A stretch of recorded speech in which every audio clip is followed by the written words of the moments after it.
Bolamuka, Bolamuka, Bolamuka. Le 29 septembre. Vision Plus TV, l'excellence et la rapidité. Bandeko Balandi à Vision Plus TV, bonjour ou bonsoir selon l'ère à laquelle vous nous suivez à travers le monde, parce que nous revenons chaque semaine sur des questions pertinentes d'actualité. Bongo Lelo, encore une fois de plus, c'est Ali Plaisir Yaouzwa. Mon amboka honorable Patrick Egboyo, au Nayende Torosolola, question un peu pertinente, il y a actualité, Azali président interfédéral, il y a PDC, Nayende Tokomeka, Kosolola Naye, moi moké, mon amboka Patrick Egboyo, Mbote. Mbote, Ndeko.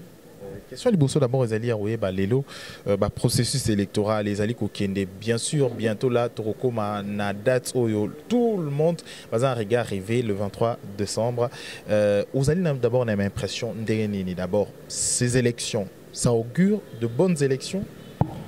Merci Ndeko journaliste. Les bonnes élections non, il ne faut pas mentir à sa propre conscience, mais s'il faut parler des mouvements katumbistes, nous sommes prêts. Les mouvements katumbistes sont prêts pour les élections.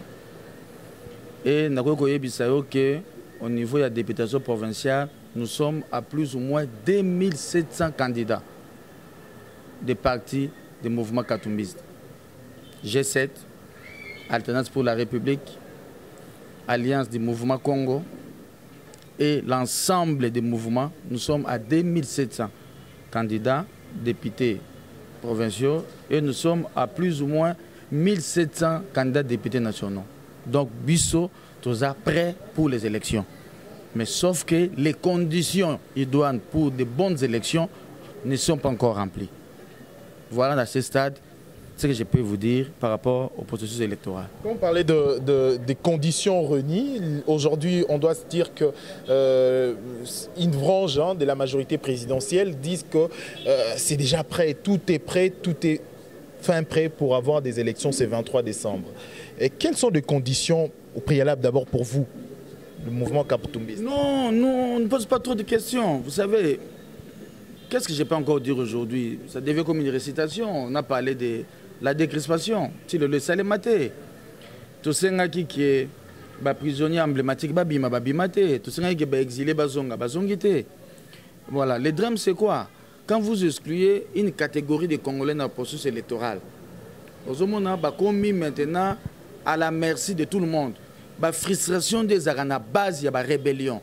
Frustration des arana base, il y a Bitumba Namboka. Il y a une élection inclusive. C'est-à-dire que tout le monde y participe.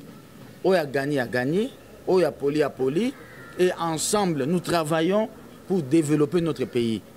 Congo, unifié, pacifié, développé. Congo a attiré l'Afrique centrale. Ce que l'Afrique centrale est attirée, ça sera toute l'Afrique. Ce que l'Afrique s'est remodernisée, nous allons régler beaucoup de problèmes, entre autres le premier, l'immigration. Nous allons na bamboka bapayande baza konokola biso bana ya bamboka ba ko kimba bamboka na bango parce que le pays n'est pas très bien organisé, ba pays Afrique za malamu te ndiko monde ba jeune baza ko kufa na ba immigration soki to bongisi bamboka na biso problème wana ko se poser les sociétés.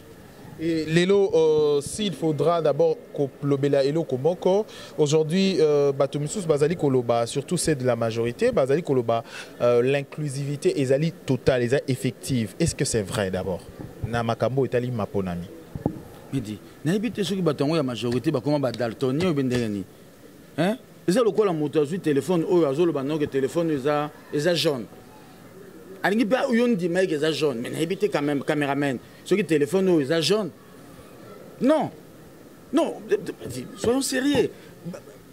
Il y a des choses oyo eza ko mona na misu ya bato qui awa eza ko simbate des crispations pour salir en côté. Climat apaisé zaleti Hollande la télévision nationale RTNC. Non du candidat mo lobby que sur l'équipe président et le liboso ko sala à côté de RTNC. Bah tu peut-être c'est qui dans mon équipe avec une raison à Kolobango, l'ande RTNC tous les jours ka candidat mo le kaka. Oh RTNC c'est un service public. C'est-à-dire qu'au service de tous les Congolais. Mais ce n'est pas le cas. RTNC c'est un candidat mo le kaka na bo tanga na kombo na pour ayeba na été. Mon souverain a tangué moi à na sous ma casse. Mais bon il aller la télévision. Donc bazar au sala nyonso pour que l'élection ni apaisée ni transparente, ni crédible et encore moins inclusive. Sur ça, nous allons nous battre jusqu'au sacrifice suprême pour que ces conditions-là soient réunies, pour que nous ayons de bonnes élections. Les Britanniques, les Britanniques, les Yawa, les Moussala, mais c'est 15 résolutions. Si les 15 résolutions britanniques, les experts britanniques ont la machine à voter, ça déjà combien? Et après, maintenant, nous irons maintenant aux élections. Mais entre-temps, nous n'allons pas boycotter les élections. Nous sommes dans les processus électoraux, nous les katumbistes. Nous sommes dans les processus électoraux. Ils vont nous raconter si leur chemin. Mais nous voulons de bonnes élections. La vie ne s'arrête pas, puisque jusqu'aujourd'hui, pour nous, Katumbi reviendrait et sera candidat. Jusqu'aujourd'hui, moi, je vous parle. Nous y croyons. Vous avez parlé des autres, ils sont des daltoniens, comme vous avez dit. Mais est-ce que Binope Boza est irréaliste? Dire que Katumbi sans Katumbi et avec Katumbi, alors que Toyebi déjà gagné déjà processus électoral. Vous n'êtes pas irréaliste? Toyebi réalité au Congo. Et bien en 2015, tu foutais la caution électorale pendant l'élection. Je t'informe qu'il y a 3 mois, il y a 1 mois passé, nous avons un ministère intérieur. Et comment on a parlé du peuple? De la territoriale, on a retiré plus ou moins 120 millions. Il y a un de foot en 2015. Autant le niveau Yamboka, fonctionne. Moi, je pense que toute la classe politique est d'accord sur la mise en œuvre de l'accord. Et je pense qu'ils vont trouver un compromis politique. Quelque chose doit être trouvé pour que l'accord soit mis en œuvre et que nous ayons de bonnes élections. Ça ne sert à rien d'organiser les élections. Ça ne sert à rien d'organiser les élections qui après ça va mener des tensions. Le pays ne gagnera pas. Nous devons avancer. Dans la mesure où tout ce que vous voulez, Kokisamité, et l'Oronini, Borozoa comme option. Samedi, Bogoyoka, pour Makamousou Nayebi, nous avons autorisé à Kolobango Ate. Surprise des alliés. Samedi, na meeting à samedi. Pendant que le banc souka, Bogoyoka Makamon na boulevard Triomphal. Alors, Lelo, il faut que le jour après jour, pendant que tu es en Sekabo, pendant que tu es en Kimia na Kinshasa, mais na Beni Bandeko, Bazali ko Koya. Tu es belé ou abisso ba famille pe mususu bazali ba congolais, bazali ko Koya na Beni. Quelle est votre attitude, vous politiciens, vous qui prenez pour le développement de la paix? Les journalistes, les Cambouya Beni, ceux qui n'ont pas le bango, mon voix n'a changera toujours, n'a mis. Parce que moi j'ai vécu à l'est, à Goma, pendant 3 ans. C'est la première fois que j'ai vu comment on évente quelqu'un à ma présence. Moi je l'ai vécu. Nathalie Bamassisi, Barouchour, dans le directeur général d'une grande entreprise là-bas à l'est, j'ai vécu ça. Mais ça passe. Mais passe dans la minge zalaki, batu bakufi na Beni, bayebi singai na bina luka na télévision. Ngai congolais, ma première télévision, c'est la chaîne nationale. Nous avons la TV banda 15h, 10 minuit. Ni image, ni communiqué, ni message. Nous avons été informés par les radios périphériques. C'est regrettable. RTNC, bah évitez que vous avez na Goma, na Beni. RTNC, bah une information de qu'est-ce qui se passe. Oh bah koufi na baza banamboka. Qu'est-ce qui fait que banamboka ba koufi, mais la chaîne nationale a repéré ces informations. La télévision, la chaîne nationale, si vous à Paris, tu l'as Dimba chukuto comment vous vendez boye, vous bengani est-ce que mon ninga moko na Paris boye, puis vous dandi caribou variété, vous ba masola mboka musique, ba monsieur Belé. Mais les autres chaînes sous kaka awa. Ba yebi bien que bazana rôle moko éducatif mon nene pona mboka. Silence radio pona Beni. Les allez passer. Mais nyaki ko bisaka bana Beni, bazana kimia. Bazana kimia, bientôt il y aura un pouvoir responsable. Et tous ces problèmes-là seront réglés. Beni et l'ensemble de l'Est vont vivre en paix. Question Moko et Bendi conscience Nabiso Momoka. Qu'est-ce qui se passe à Beni? Vous êtes politicien bien sûr bien aguerri. À chaque fois, ce colonel Moroto général Moko, on parle de Mamadou Ndala, Namisous Babima. Ce qui va télémi pour basi sa makambuya Beni, bangonde bakoya toujours. Et parfois balongi et tumba longi nini boy. Mais après yé monto koya. Qu'est-ce qui se passe? Est-ce qu'il y a un problème? Il y a ils a caché derrière makambuko lela ko maya misu makila ko tangana Beni.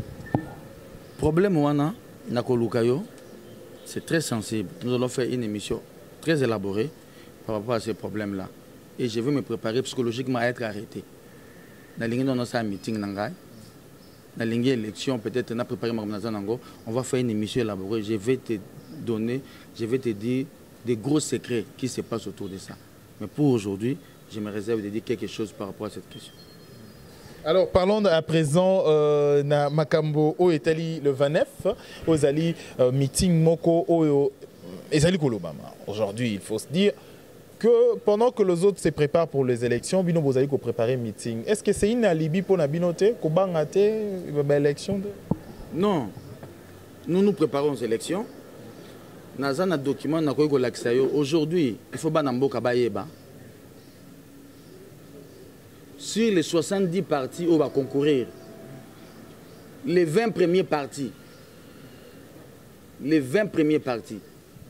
vous trouvez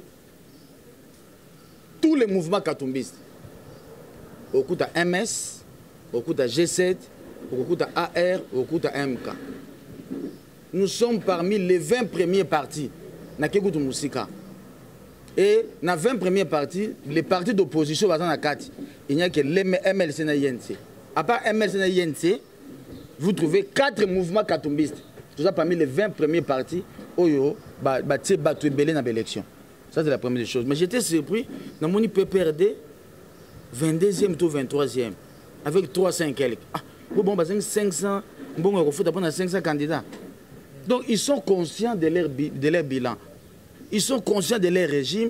Et certains membres du PPRD préfèrent qu'ils ne parti pas créer AAA, BBB, CCC. Parti A et B, B et B, il faut que vous bien. Nous avons PPRD, c'est même pas 400 candidats. Même pas 400. Mais parti nous avons 8 fois. Nous avons 490. Nous avons B, 422. PPRD 300 quelques. Ça veut dire qu'eux-mêmes ils sont conscients de leur mauvaise gestion. Qu'ils se replier derrière d'autres partis pour que se faire élire. Mais pour Nabiso, tout ça, c'est la meeting parce qu'il y a des informations à donner à la population.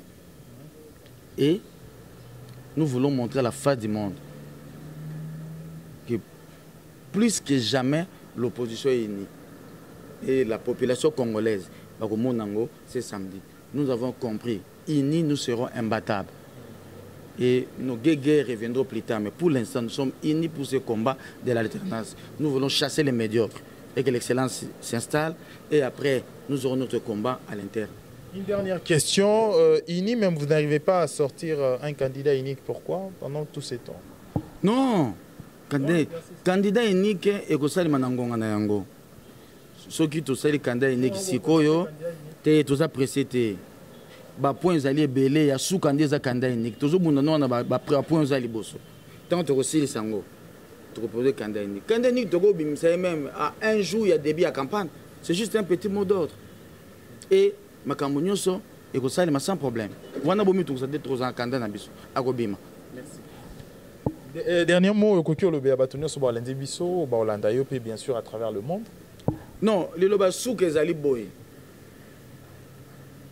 Le 29 septembre, c'est samedi, mon collègue samedi. Nous avons commencé à faire mboka. Bateau balali na la nous bango.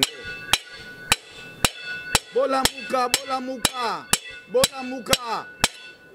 Le 29 septembre, ba Kinois nyonso, ba Congolais nyonso, tokokutana na triomphal.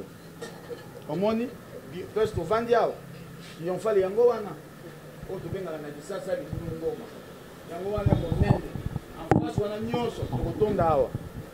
Bakinois beaucoup revivre histoire le 31 juillet de tout ça qui n'a pas Katien Tshisekedi. Opposition ezongi lengi, combat ezongi lengi. Combat pour l'alternance, c'est ce samedi 29 septembre 2018 à Wana Triomphal à partir de 8h. Biso dia to bandi ko yawo. Koyemba pote to yebi bientôt makambo nyon so ningo sila. Tosengi na mokonzi ya mboka. Le processus électoral est irréversible. Tolingi souffrance wana te. Processus irréversible. Jésus revient bientôt. 2000 ans. Il faut changer processus irréversible. Processus irréversible, ça veut dire quoi? Erosalema. Même que l'Erosalema est banité. C'est le Jésus revient bientôt, ça fait 2000 ans. Non! tolingaki na Anderson Zenia Lobaboye. Naïbisi bino que le 23 décembre oyo, il y aura un nouveau président de la République élu. Et les jours à venir, il y aura alternance dans mon pays. C'est les phrases que nous voulons désormais attendre. Tolingo supposé irréversibilité. Banamboka. Français Bézé a bisou on a expliqué, Batamikolo. Sur le but, processus irréversible. Sur le tout d'avoir expliqué, non, président le but que ma pronommé Gossal, oui, mais Gossal en 2022. Et Gossal en 2025, je dis revient bientôt 2000 ans. Tolingi m'a camboné sous thé. Langage, on est s'il il faut changer le langage. Au moni, bisou dans indication, bisou Bakatumbis, Toko Benga, mais c'est le président de la République. Mais au mandat. Le 29 septembre, awa meeting ekozala awa na stade de Martyrs na boulevard Triomphal, to sengna ba Congolais nyonso boya pour être toyoka lo laka opposition, lo laka unité pour que lobby alternance salema Congo ekende liboso. Abou na bimi na ngabo. Ce n'est fini pour cette édition, mesdames et messieurs. On se retrouve très prochainement pour une prochaine édition. D'ici là, portez-vous bien. Au revoir.